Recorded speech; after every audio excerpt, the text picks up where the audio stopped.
اے انسان تجھے کریم رب کی دہلیز سے کس نے مغرور کر دیا؟ کیوں دھوکے میں مبتلا ہو گیا؟ مالک کی دہلیز چھوڑ کے بھاگ گیا۔ ما غرک بربک الکریم، کریم رب سے تجھے کس شے نے مغرور کر دیا؟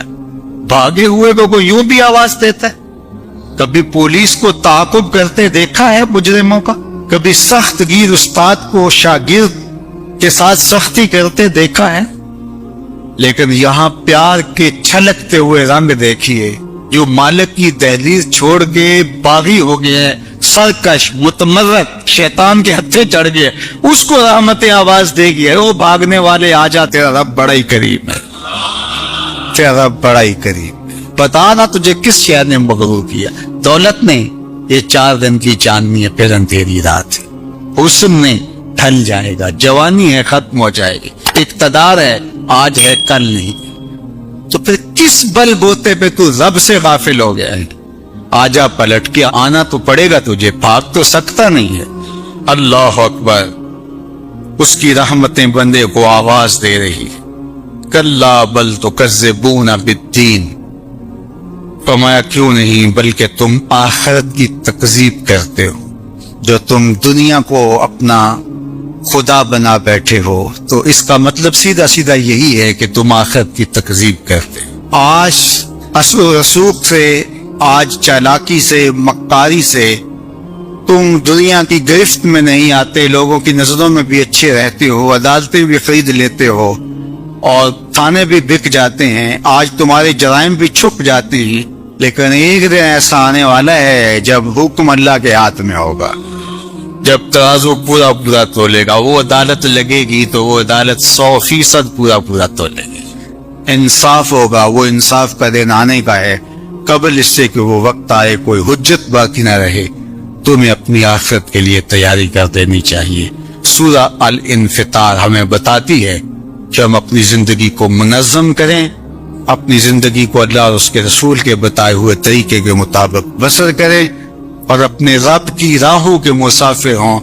جتنے بھی جرم کیے ہیں، وہ کہتا ہے میرے بندے میں کریم ہوں، آجا پلٹ کے، یہ نہیں دیکھوں گا تو نے جرم کتنے کیے، یہ دیکھوں گا تو پلٹ کے میری دہلیز پہ آ گیا ہے، تیرے پچھلے سارے گناہ معاف کر دوں گا، بلکہ معاف کیا، تیرے گناہوں کو بدل کے نیکیوں میں تبدیل کر دوں گا۔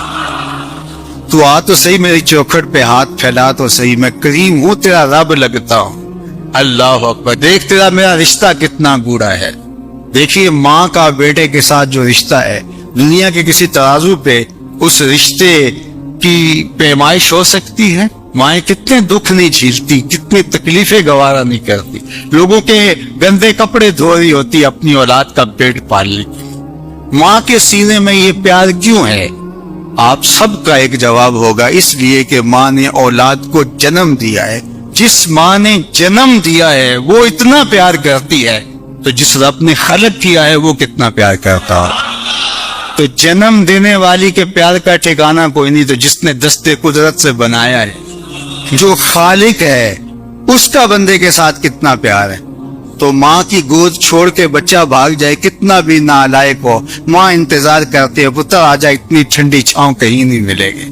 تو ماں چاہتی ہے بچہ جتنا بھی بڑا مجرم آ جائے پلٹ کے، تو رب نہیں چاہتا کہ میرا بندہ پلٹ کے آ جائے، تو ماں کہتی ہے پتر آ جا، اتنی ٹھنڈی چھاؤں کہیں نہیں ملے گی۔ تو مالک کیا کہتا ہے، یا ایھا الانسان ما غرک بربک الکریم، آجا آجا میں بڑا ہی کریم ہوں۔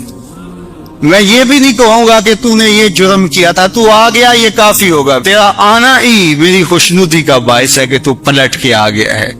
اللہ تعالی ہمیں سچی توبہ کی توفیق دے۔ اس دنیا کے اوپر جتنے بھی ہم گناہ کرتے ہیں، صرف ایک گناہ کو ہی شرک کہا گیا ہے، شرک اصغر، شرک کے علاوہ، حقیقی شرک کے علاوہ اگر کسی گناہ کو شرک کہا گیا ہے تو وہ ریا کو کہا گیا ہے۔ ریا میں انسان اس عمل میں کسی بندے کو شریک کرتا ہے، یعنی کسی بندے کی رضا جوئی کے لیے، کسی بندے سے کچھ غرضیں سمیٹنے کے لیے، اور کسی بندے کی خوشنودی کے لیے، یا اپنے نفس کو اس میں شامل کر کے وہ ریا کے ذریعے سے اپنے عمل کو ملوث کرتا ہے، تو وہ عمل پھر خالص نہیں رہتا۔ تو صرف جو شرک اصغر کہا گیا اعمال میں سے، وہ ریا کو کہا گیا۔ اور یہ ایک رائی کے دانے کے برابر بھی قابل قبول ہے۔ جہنم میں ایک وادی ہے، حدیث پاک میں آتا ہے کہ وہ اتنا عذاب ہے اس وادی کے اندر کہ ایک دن میں 600 مرتبہ جہنم بھی اس وادی سے پناہ طلب ہے، پناہ مانگتی ہے، اللہ مجھے اس وادی سے بچا۔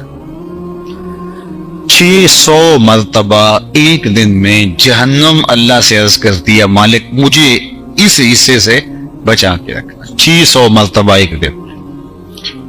تو صحابہ نے عرض کی یا رسول اللہ صلی اللہ علیہ وآلہ وسلم اس وادی میں کون لوگ ڈالے جائیں؟ تو اللہ کے محبوب علیہ السلام نے فرمایا القراء المراؤون، وہ قراء جو ریاکاری کرتے وہ اس وادی کے اندر ڈالے جائیں گے۔ تو اب اللہ کیا چاہتا ہے ہم سے؟ اللہ چاہتا ہے میرا بندہ میرا ہی ہو اور اس کے اندر غیر کی شرکت نہ ہو۔ یار ایک عورت نہیں چاہتی کہ میرے سے محبت کرنے والا وہ شوہر ہے یا اس کی ناجائز محبت بھی ہو، وہ یہ گوارا نہیں کرتی کہ اس کے اندر کسی کی معمولی سی شائبہ بھی جو ہے وہ غیر کی شرکت کا ہو۔ ایک مرد نہیں چاہتا، وہ جس سے محبت کرتا ہے تو وہ نہیں چاہتا کہ اس میں شائبہ غیر کا ہو۔ تو جو سب سے زیادہ غیرت والا نہیں، اغیر سب سے زیادہ غیرت کرنے والا ہے، تو وہ کس طرح گوارا کرے گا کہ نفس شامل ہو، خواہشات شامل ہو اور کوئی اور شامل ہو۔ قیامت کے دن جو لوگ ریاکاری کرتے رہے تو اللہ تعالیٰ ان کو بلائے گا اور وہ کہیں گے کہ مالک ہمارے عمل کی جزا، تو اللہ فرمائے گا ان سے لو جن کے لیے کرتے رہے، اور یہ وہ انتہائی ذلت ہوگی اس نے جو اٹھانی پڑے گی۔ تو محبت کا تقاضا پھر محبت کا خالص ہونا ہے، اور خالص للہ محبت ہی مقبول ہے، اور جو خالص للہ نہیں ہے وہ مردود ہے۔ تو اس لیے تھوڑی محبت ہو، وہ آہستہ آہستہ پروان چڑھ جائے، لیکن ہو خالص۔ تو یہ ہمارے دین کا، ہمارے رب کا، ہماری شریعت کا ہم سے تقاضا ہے۔ فرمایا والذین آمنوا اشد حبا للہ، جو ایمان والے ہیں وہ اللہ سے ٹوٹ کے پیار کرتے ہیں، اور محبت ان کی اس مقام پہ، اس درجے پہ کہ وہ اس محبت میں کسی اور کو خاطر میں نہیں لاتے۔ باقی جو محبتیں ہیں وہ اللہ کی محبت کی ہی صورتیں ہیں۔ مثال کے طور پہ حجر اسود ہی ہے تو یہ اللہ کی محبت کا روپ ہے، اس کو چومنا۔ اس کے بارے میں کہا گیا کہ یمین اللہ، جو حجر اسود ہے یہ اللہ کا دایاں ہاتھ ہے۔ اللہ اکبر، تو جس نے حجر اسود کو چوما گویا اس نے رب سے مصافحہ کیا۔ یمین اللہ، اللہ کا دست راست، اس کا دست کرم۔ اللہ اکبر۔ تو پھر اب مجھے اور آپ کو سمجھ آتی ہے کہ ہم وہاں جا کے بے چین کیوں ہو جاتے، وہ کشش کیوں ہوتی ہے۔ بعض کا تن مزدہ کے اندر بھی جان آ جاتی ہے اور وہ آگے جو ہے وہ بڑھنے کو بے چین ہو جاتا ہے، اس لیے کہ اس نے دست کرم بڑھایا ہے کہ آؤ مجھ سے مصافحہ کرو۔ اللہ اکبر۔ تو یہ اس کی محبت کا ہوا، ورنہ اسلام نے تو پتھروں سے دور کیا ہے۔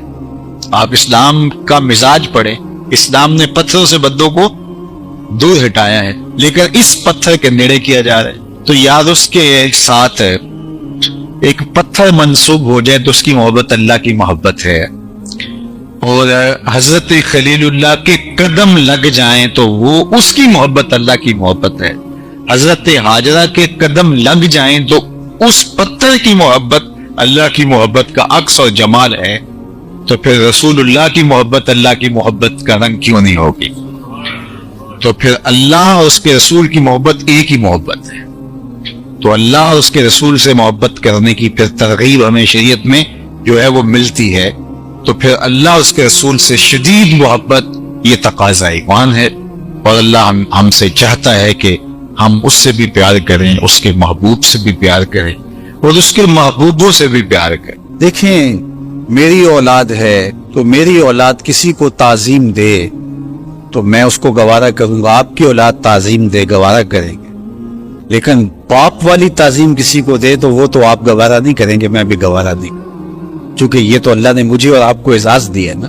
میری اولاد میرے سے ضد کر کے بھی کھلونے مانگ لے، کوئی چیز مانگ لے تو میں ضد پوری کروں گا اور مجھے خوشی ہوگی، لیکن میری اولاد کسی اور سے مانگے تو میری غیرت جاگے گی کہ یہ تو میرا حق تھا کہ میری اولاد کو مجھ سے اپنی ضروریات کی تکمیل کے لیے سوال کرنا چاہیے تھا، اس نے کسی اور سے کیا، تو میرا رب بھی گوارا نہیں کرتا کہ میرا بندہ ہو کسی اور کی دہلیز پہ جائے۔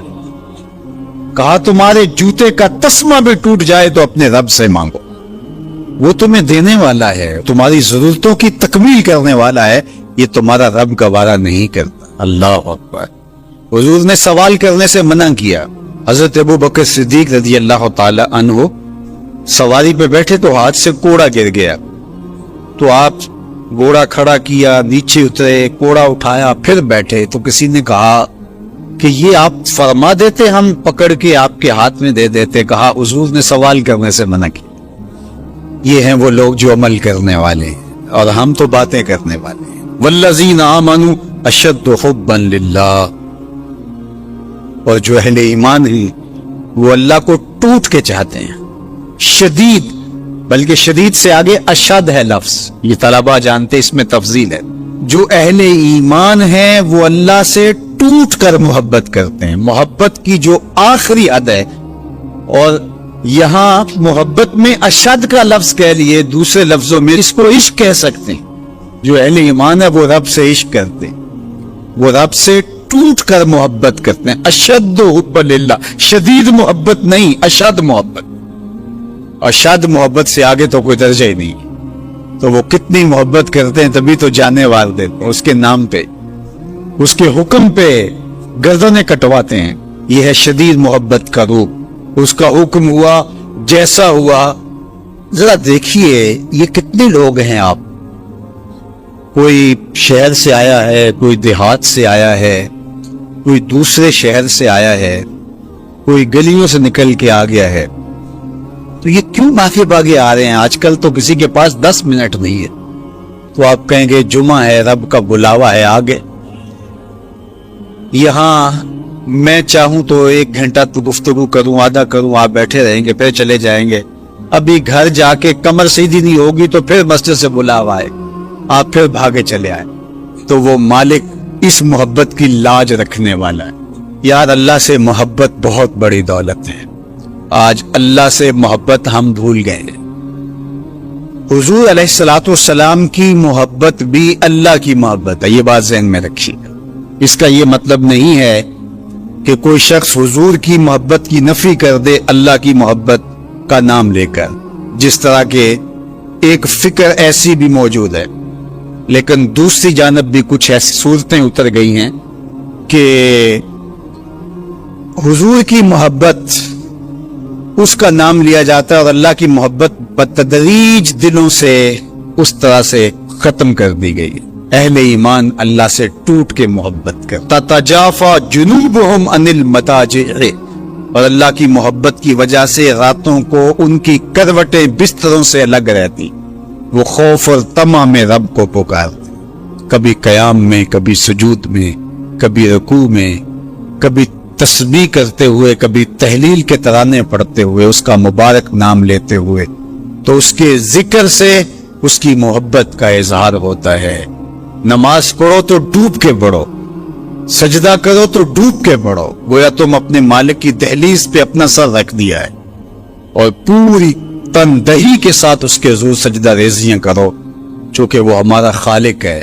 جب کسان ہل چلاتا ہے اور فصل پکتی ہے تو چڑیاں آ کے اس فصل کو چگ جاتی ہیں، کچھ دانے اٹھا کے لے جاتی ہیں، تو روایت میں آتا ہے کہ وہ اٹھائے ہوئے جو دانے چڑیاں لے گئی ہیں، اللہ ان کو بھی اس کسان کے نامہ اعمال میں صدقے کے ثواب میں لکھتا ہے۔